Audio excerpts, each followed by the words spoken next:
Hello. Today's tutorial is about scanning through trade history to accumulate results like total profit or total swap, so on. I'm going to start by showing a basic function that you can use to scan through your history and accumulate the results. And then I'm going to explain a basic problem with scanning through history that most people don't know about. Then I'm going to move on to show some more advanced programming techniques to make the function more flexible. And then I'll show a more generic version of the function that returns a group of results at one time. And I'll finish up by showing a bonus programming tip. So I hope you'll find this useful. I'll just roll the disclaimer now and then we'll get started with the code.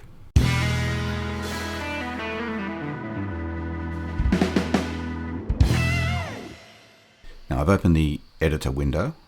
I'll just create this as a script, but inside the script I'll put the code inside a function so it's easy for you to transplant that into an indicator or an expert advisor if you want to. I'll put this inside my quick tips folder and I'll create a new folder for this and I'll call it history count. And now I'll just use the wizard to create the file initially. With new file, script. And I'm calling this history count 1. And there's my script. I'm going to have some inputs to this script, so I'm going to add this line. Property show inputs. Without that in a script, any input statements would be ignored. So adding that to the script means that the input statements will be shown. I'm going to have two input statements because I'm going to show how to read the history through a date range. So I'm going to input the start and end dates.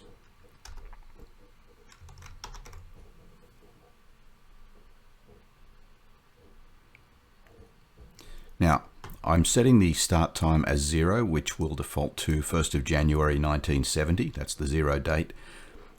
I would like to be able to set the end time to the current time, but there is no way to do that.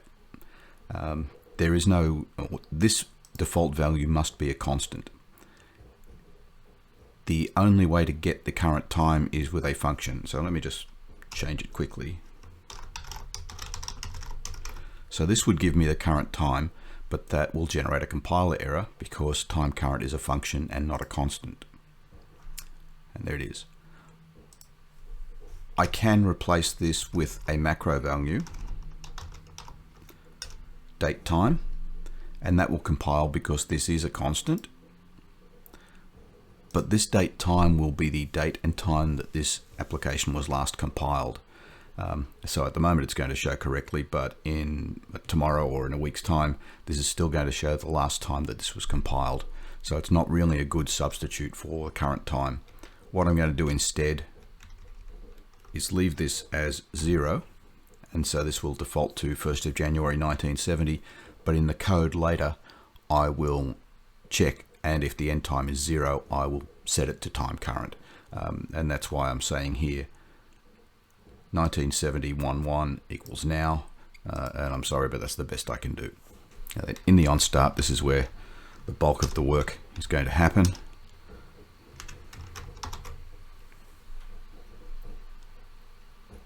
And there's my statement to deal with the 0 end time. So I'm creating a local variable called end time, and I'm simply saying if the input end time is 0, then I'll use the current time, otherwise I'll use the input end time. And now I'm going to skip down and create the function that I'll use to count the history. And in this function, I'm just going to take the start and end times as arguments. First thing to do will be to initialize a variable to hold the total value. And then standard practice is to obtain a variable that tells me how many orders there are in total. So I'm calling the order history total function, which tells me how many history orders we have. And I'm just storing that in my variable count. Then a standard for loop to go through orders history or current orders.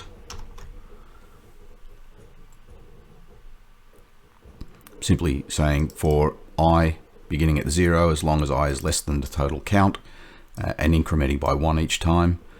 Then I'm performing an order select, selecting by position, which I'm using because I don't have the ticket numbers, so for position number I, and I'm searching through mode history in this case. It's important to mention that if you're selecting by position. If you're selecting by ticket number, you don't need this argument. But if you're selecting based on position, you have to specify either mode history or mode trades. So that's a standard loop, and if the order select fails, I'm just going to skip over that order. You might want to implement error handling. It's not important for this tutorial. So next I want to add the filters for the right types of orders.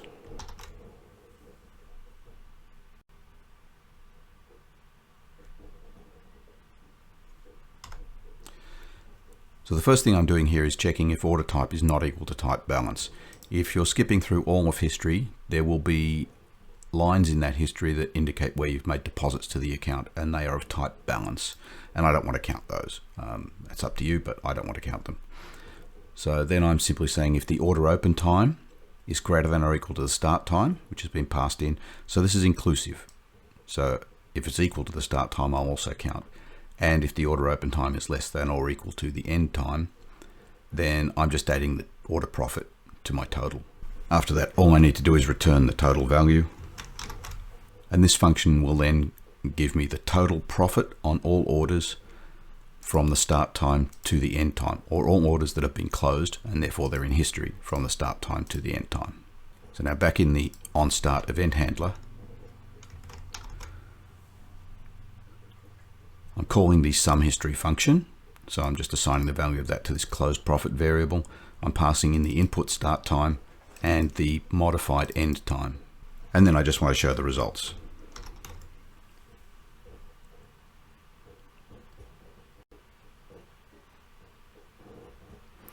So I'm just setting up a variable containing a message to show the result. Total profit from to is, and in those placeholders I'm putting the start time, the end time, both converted to a string, and the closed profit that was returned from the function, and then displaying that.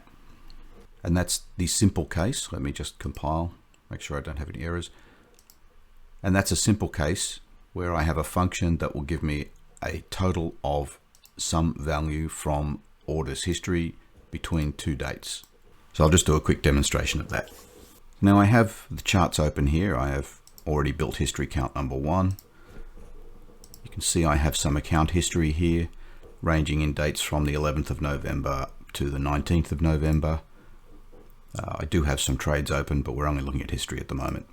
So if I run history count 1, I'm going to leave this with the default dates, so it will count everything. And it tells me that my total from beginning of time until now, 19th of November, is 159.69. If I scroll this down, that is slightly different to this 159.87 total showing in the history window, and the difference is the swap amount here on this trade. The profit function on order profit doesn't return the swap value, only the actual trade profit. So I've correctly counted everything in the account history. Let me try that now with a smaller range. I will limit this to the 11th to the 12th of November. So to do that, I'll still go from the beginning of time, but I'll change this with the date picker. And remember, because these are inclusive, I'm actually going up to the 13th of November, just to make sure I include those 12th of Novembers. If I simply ran to the 12th of November at midnight, it would exclude these because the time on them is after midnight. So I'm going to midnight, which is the start of day, on the 13th of November. And now I have a total of 160.11, which I won't do the math, but that is excluding these two trades. So the date filtering is working correctly. I'm reading history. I just want to show you one more thing that a lot of people don't realize, and it is very important. So now you've seen me run the example on all of history. I'll just run it again. All of history, total 159.69. If I go into the account history window, I'm going to change the period to today. And now I have one trade that has been closed today. Let me run the history count again for all of time again. And now my total is only minus 0.23. It's important to know that when you are scanning history with your MQL code, you're not reading from the server, you're only reading from the history in this history window, or the history that has already been downloaded to your terminal. So if you're in the habit of modifying this and you have an expert advisor running that expects to read history, then you will only be counting the history that you're currently showing here.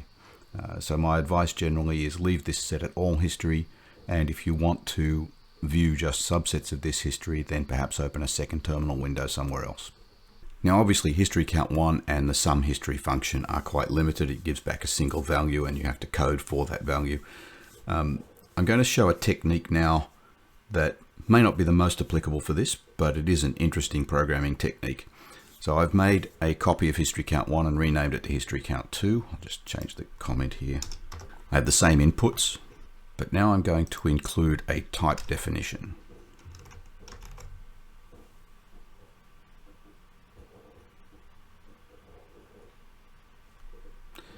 So here I've used the type def and I've declared a function that returns a type of double. T order total is the type name I've given to that, and it's a pointer to that function, and it takes no arguments. I've said void here. And then I've declared two functions, T profit and T lots, each of them simply returning either the order profit or the order lots. So these two functions take no arguments. This is the void here, and they're both returning a double. And what I'm going to do is use those in the call to the sum function so that I can get back either the profit or the lots depending how I've called that function. I still have the end time. I'm going to move the declaration of message out of here because I'm actually going to call the function twice. Now I'm going to insert the call to sum history just above what I already have here so that we can see the differences.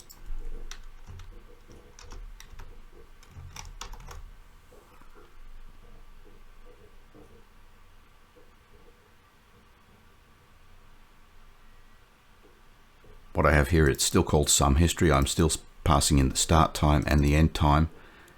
And now I'm passing T profit, which you'll note was one of the function names.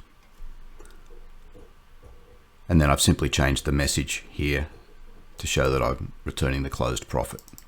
You see the only real difference there is that I've now added one more argument to sum history. And we'll go down in a moment and I'll show you the change to that sum history. Let me just delete this old call. And because I have two functions, I'm going to add the second function in now.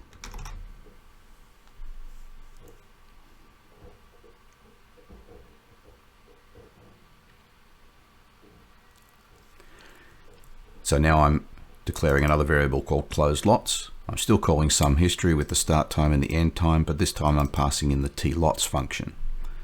And then in the message, I'm displaying the closed lots. So now let's look at the difference I'm making into sum history. The first thing I have to do is add in the extra argument. So this is of type T order total, which if I scroll back up here, you will see T order total is the type for these functions. And I'm just calling the variable F for function. And then I will just insert the new line above this. This is the only change I'm making here. Instead of saying total plus equals order profit, I'm saying total plus equals function F, or the result from function F. So I can get rid of this line now. So depending what that function is, whether it's going to return the profit or the lots or something else, I'm going to get that value here. So other than that, this is all the same. I'm still comparing the order time with the start time and the open time with the end time. I'll just mention now, in this line here where I'm checking the start and the end time, I'm doing the comparison against the order open time in both cases. I know that I'm counting through history. You may prefer to compare these to the order close time, which might be more relevant for a history scan. I'm just using order open time in this tutorial as an example. And you may want to pass more variables into here as conditions, like for example, the symbol or a trade type. But I've just kept the tutorial simple at this stage, and I'm just using the start and end time, so I'm accumulating everything. Let me compile that, and that has compiled. So now we'll go to the charts and see what the difference is here. Now back on the chart, if I run history count 2, again I'll default to everything initially, getting my total profit from the beginning of time until now, 159.69. And now I'm also getting total lots, 0.46. And if I just run that again and actually specify a time here, so I'll count everything now up to the 13th of November 2020. And I now get a different profit, 160.11, because I have eliminated these two trades and my number of lots has changed. So I'm successfully counting the profit or the lots depending on the virtual function that I pass into that. And just a quick point, because so far I've shown how to accumulate these double values. If I wanted a count of orders, let me show what I would do there. So now I've declared another function tCount, and that's returning the double value of 1. So I can easily pass this now into the functions and I'll get a double value back, which I know is not the integer for count, but I can always cast that back to an integer if I want to. So I have now another generic function that I can use for things that are perhaps not double values. You might also be wondering why I've declared these instead of simply passing, for example, order profit into the function. Let me show you here. If I replace tProfit with order profit, and the reason I use the tProfit is that simply this does not work.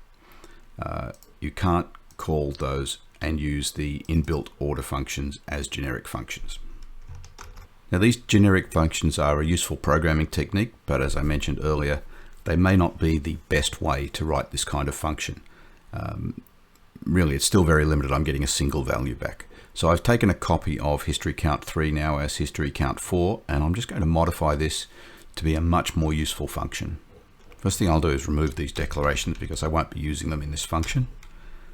And I'll add in a structure.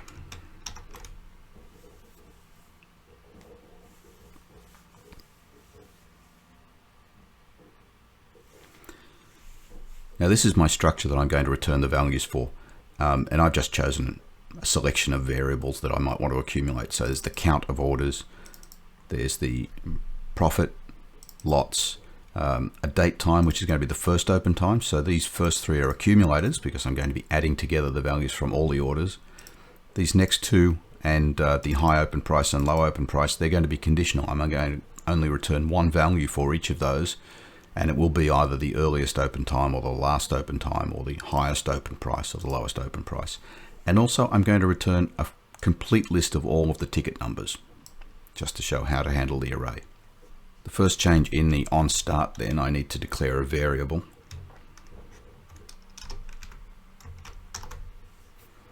Of type sOrderTotal, so that's just my order total variable. Now I will replace this call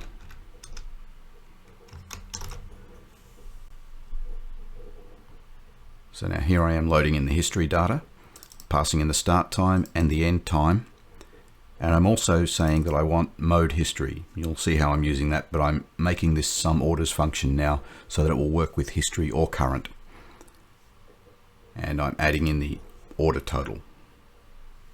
So I'm passing that order total as an argument to sum orders. Now let's go down and look at the sum orders function before I go further here.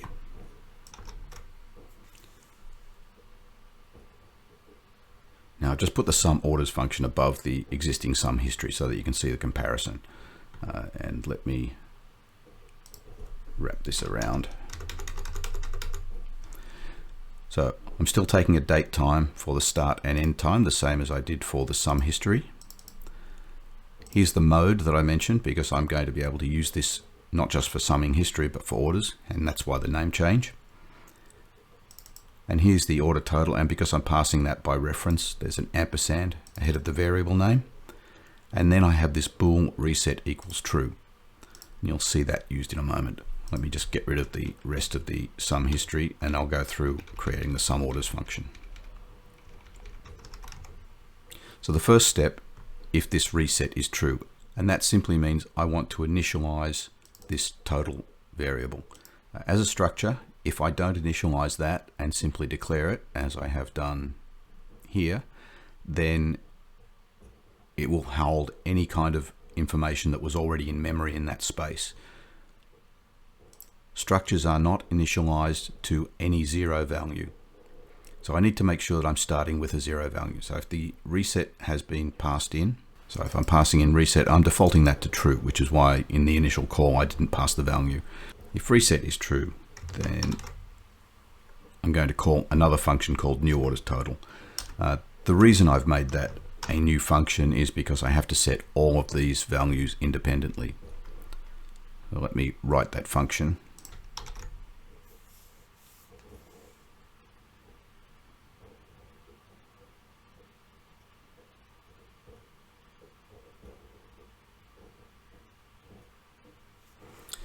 So this is a function of type sOrderTotal, that's the structure name, called new order total. I'm declaring a variable of type sOrderTotal, then I'm simply setting each of the elements of that to the respective initialized values, so mostly zeros. And because it contains this array, I'm simply setting the array size to 0, which will effectively initialize the array. Now, there are other ways to initialize a structure. In this statement where I'm declaring it initially, I can attempt to initialize the structure, and as long as the structure only contains numbers, I only have to initialize the first element. So if I said order total equals left bracket 0, then all of the elements will be initialized to 0. But this particular structure also contains an array, and unless I've made some other mistakes in here, I should be able to compile. Order total cannot be initialized with an initializer list, and that's simply because of the array. Let me comment out that array for a moment and take it away from here so I don't get compiler errors on that.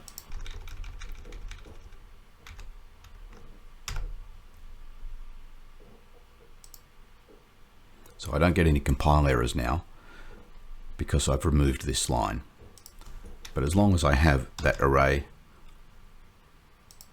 I can't simply perform that initialization. So I'll take that away from there. There is another way that I could have done this, except that I will get that error, and I'll just add that as a comment in here so that you can see the alternative in case you don't have an array inside your own code, because that initialization can only happen once. So let me first take away those lines. I'm not initializing here. I can't down here simply say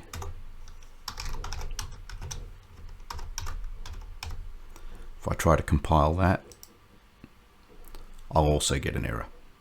I'll insert the lines here that I would like to use.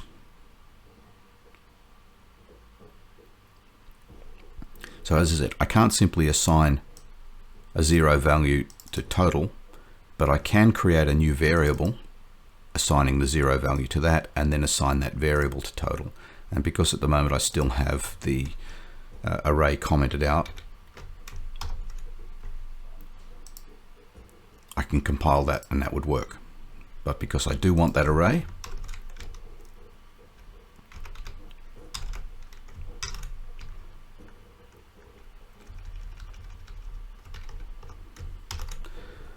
I'm going to call this new order total function, which will tediously set each of the values to 0. So once I'm past the reset stage, I need that count variable that we use, and I've passed in a mode here. So this way I'm able to set count based on the mode, and I can set it to either the history total or the orders total. There is no single function that gives me everything. And if I'm looping through, then it makes no sense to do that anyway. I need to do 2 loops. So I'll call it first time, as I have done here, passing in mode history and with reset true. So I'll start with an empty structure and I'll pick up my order history total. And my loop and conditions are going to be as they were before.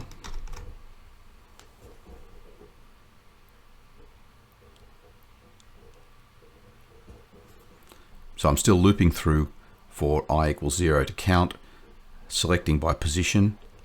Here I've placed mode so that my order select works with either the history or the orders. Again, I'm eliminating balance and I'm comparing the start and the end time. Now for the simple accumulators, For the count, I'm just doing count plus plus. For the profit, I'm adding in the order profit, and for the lots, I'm just adding in the order lots. Now for the array, total count, remember I've incremented just here, so this is the total number of orders that I have. So the element number of the array that I want to assign is total count minus 1, and I'm just putting the order ticket into that. But you'll remember that in the initialization, I set the size of this array to 0. Now I could simply resize the array through every iteration of the loop, but instead I'm going to initialize it once at the beginning and clean up at the end. So let me do the initialization first, and then when I finish the rest of the function, I'll show the cleanup.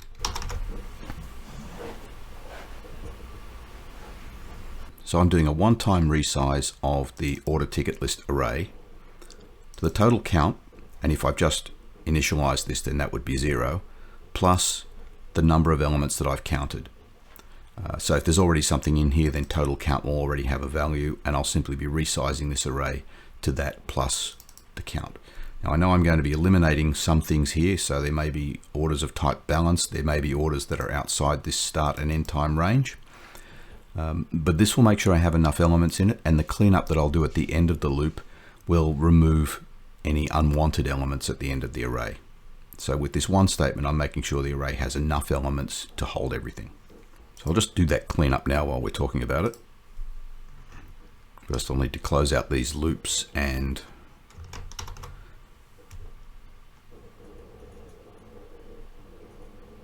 alright, so I've closed out all the loops and the conditional statements, and then I'm doing another one-time array resize just to the total count that I have.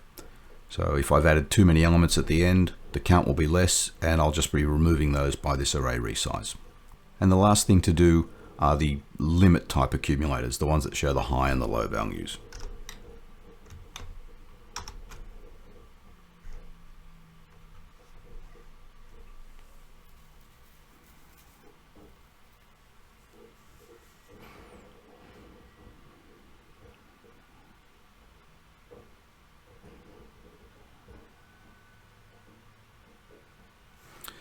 These are all very similar, but let me begin with the order open time. So I have an element that I'm trying to fill, the first open time. So I'm simply saying if the open time of the current order is less than that first open time, and if the first open time is not 0, because obviously once I've initialized these, this first open time is 0, which is always going to be less than any other order open time that I come up with. So I need to eliminate that as an option. So if that is 0, or the current order open time is less than the previous lowest open time, then I'm simply assigning order open time to first open time. Then I do the same thing for last open time, but here I'm saying if order open time is greater than last open time, and because I'm looking at a greater than, I don't need to worry about this initial condition of last open time being 0, because this would still be true. And again, I'm just assigning order open time then to the last open time. And then I'm doing exactly the same thing with the open price. The low open price, and here again I have to check for a value of 0. And I can actually remove this for the same reason I didn't need it in the open time. And if the open price is greater than the high open price, then I set the new high open price. Now that's my sum orders function. Let me go back into the main body and call that. I've already placed the call based on mode history. Let me just display the results for that.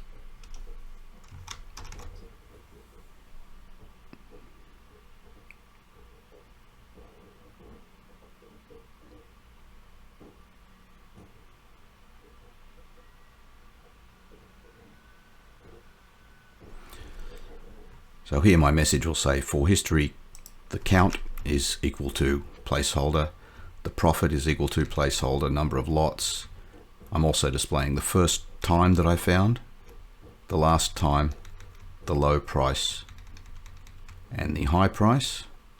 And then I'm just filling those with the values from the order total structure. So the count, profit, lots. I'm using time to string to display the first open time and the last open time. And then I'm displaying the low open price and the high open price.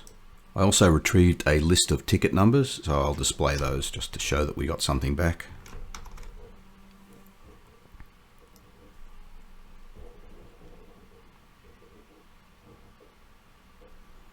And all I'm doing here, a simple message, here are the tickets, and then just a loop through for the count of orders, and I'm just appending those to this message and displaying in the message box.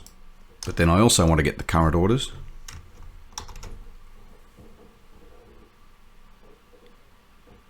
And so now I'm passing mode trades into the sum orders function. I'm passing false into the reset. So this will use the order total as it is and simply add more values to that. At the end of this, I'll have a total then for the history plus the current orders. And then I'll just display the same things, but for the new totals.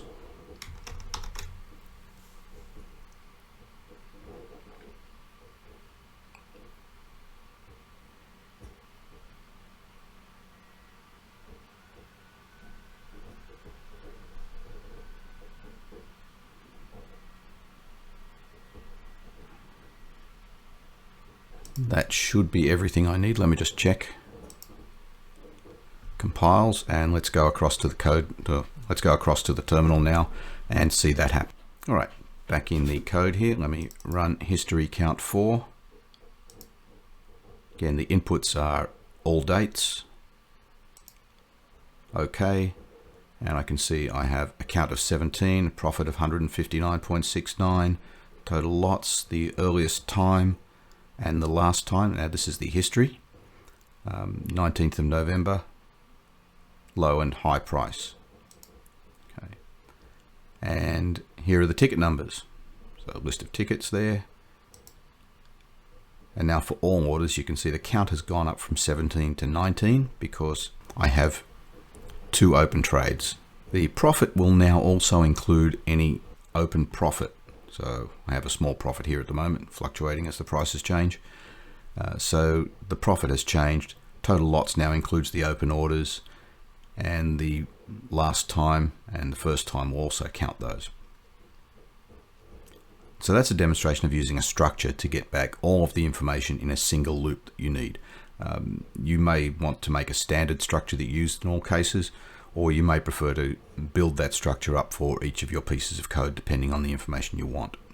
And there's the list of order numbers, which includes the history orders plus the 2 active orders. So you can see that I've added 969 and 994, and there they are, 969 and 994. Now, because you've stayed with me to the end here, I'm going to give you a little bonus content. Remember how I demonstrated that I couldn't simply initialize this S order total because I have an array here, and that is always going to be correct. But there is a workaround that might be useful at times. So first I'll change this, I'm calling that total simple, and I'm going to close that out.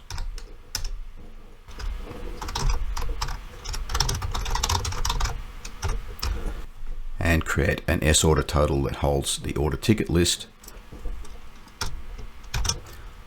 But I'm going to make this a substructure of S order total simple.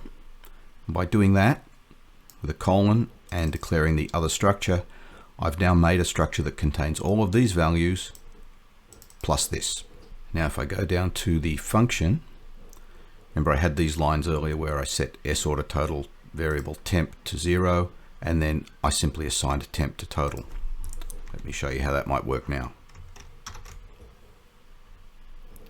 So now I can declare a variable of type S order total simple and initialize that, assign that to total. I still can't simply say total equals 0, that won't work, but I can create a new variable and I can assign that to total. This will only initialize the simple values in the total variable. It won't initialize the array. I'm not worried about that because I'm doing an array resize here that will set the total to be as many elements as I need for the count.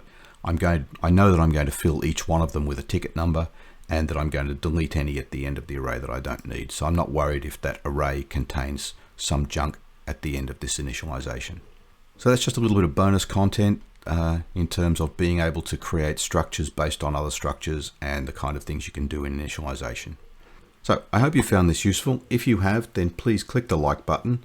And if you want to see more content like this, then remember to subscribe. And if you want to be notified when we do release new videos, click the bell icon.